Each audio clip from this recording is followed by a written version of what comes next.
त्यासाठी मंत्रिमंडळ फेरबदल गरजेचं आहे आणि करणार म्हणून.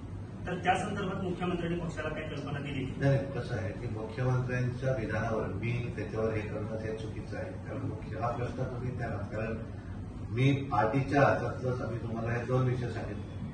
आता एखादा विषय मंत्रिमंडळाच्या संदर्भात असेल तर तो आपला अधिकार नाही, पण एखादा निर्णय जर त्यांनी घेतला असेल तर तो डेफिनेटली आम्हाला सांगणार. पण अजून त्यांनी तसं सांगितलेलं नाही, त्यामुळे त्याच्यावर मी का म्हणत भाषा. जेव्हा मुख्यमंत्री एखादा निर्णय घेतात तेव्हा पार्टी प्रेसिडेंट म्हणून तुमची पण काही भूमिका असते? आमची भूमिका नसते. आमची भूमिका म्हणजे मुख्यमंत्र्यांनी एखादा निर्णय घेतला तर आम्हाला सांगतात आणि सांगितल्यानंतर आम्ही त्यांच्याबरोबर त्या निर्णयावर काय एवढंच.